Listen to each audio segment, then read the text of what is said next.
Demon Tide by Laurie Forrest is the fourth book in the Black Witch Chronicles, and it's kind of hard to talk about what this book is about, without spoilers, but I'm going to do my best to summarize the entire series with as minimal spoilers as possible. So the first book, it's called The Black Witch. It's kind of a Huckleberry Finn epic fantasy book about a girl named Ellerin going to magic school and having her world like blown open by the people that she meets and the people that she befriends or finds out are not her friends. She starts seeing things in a new light, and she grows as a person. In the second book, The Iron Flower, the romance that was starting to bud in the first book culminates, all while a secondary love interest is starting to take root into the plot as well, so a love triangle forms.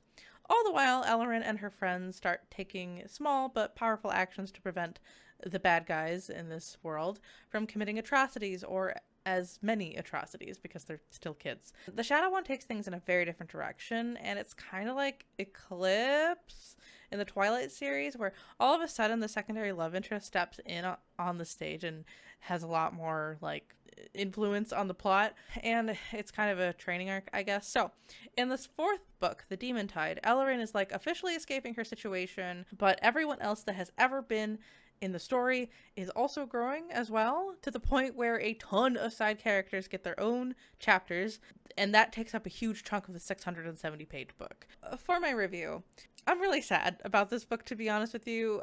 I read about half the book when it first came out. I put The Demon Tide down for about 2 years. Then I picked up I decided I'm just going to kind of flip through the entire series again, get to know this entire plot before I start reading Demon Tide, and I just feel like the author lost the plot. I think having dual perspectives from Ellerin and Tristan, Ellerin's brother, is a great idea, and their perspectives worked for me, but everyone else, other than Tierney's, I guess, just wasn't particularly necessary. Many scenes just felt like, wimp womp, oh well, instead of a heart-wrenching scene that I think it was supposed to be. In my opinion, this book needed a huge edit. I'm really sad it didn't work for me at all, and I don't think I'm going to complete the series now. Honestly, parts of this book made me angry. Like, what are you doing? Why are you ruining the plot that you had set up? Ah! I would recommend this book to not a lot of people, honestly. I guess if you're a teenager and you're obsessed with every character you meet in a story getting a chance to smooch, this is the book for you. Or if someone really needs a book to fall asleep to, some of this book was really boring. I would not recommend this book to anyone who read and liked Iron Flower and was iffy about the Shadow Wand. It doesn't get better. I also don't recommend this book to someone who liked the Shadow Wand, because you're not going to be happy. I don't recommend this book to anyone who hates books that have multiple perspectives, because there's 12 in this book. And just most people in general, sadly, I do not recommend this book